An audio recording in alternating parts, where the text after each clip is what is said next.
ومساء الخير. تظنون اللي بالبر ما يقدر يسوي كيكة على الجمر عشان ما عنده فرن؟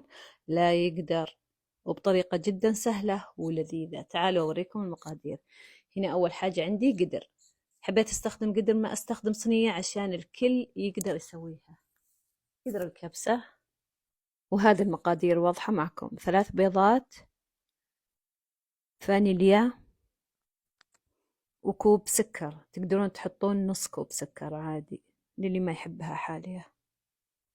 هنا عندي الإضافة هذه من عندي كريم كراميل، يعطي نكهة ويعطيها لون أصفر جدا لذيذة. يا بنات جربوها. تضيفون تقريبا ملعقتين طعام كريم كراميل. هنا أضفت علبة زبادي كاملة، وأضفت 3/4 الكوب زيت. بعد كذا أضفت المواد الجافة: كوبين دقيق أبيض، تقدرون تحطون الأسمر. هنا ملعقتين شاي بيكنج بودر، وملعقة ربع ملعقة صغيرة بيكربونات الصودا، تقدرون تستغنون عنها.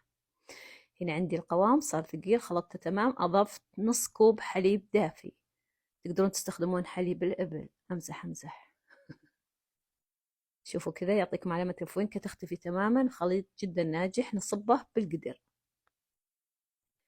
وضروري نطرق القدر 3 طرقات عشان يطلع منه فقاعات الهواء، تصير معنا الكيكة جدا مرصوصة. هنا استخدمت 3 طبقات قصدير، لا تحطون 3، حطوا طبقتين كفاية لأنها أبطت على ما تتحمر.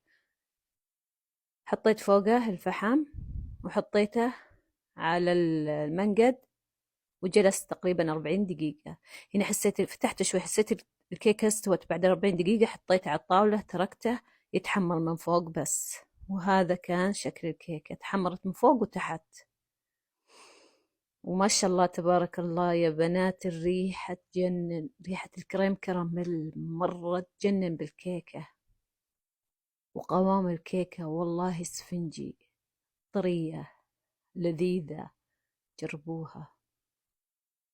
كيكة الجمر طريقة سهلة ولذيذة. طبعا اللي حضروا اللايف شافوها معي على الهواء مباشر. أتمنى تتداولون الفيديو علشان الكل يستفيد. للي بالبر يقدرون يسوون كيك بقدر، مقادير إن شاء الله جدا بسيطة، وعلى الجمر ما يحتاج فرن.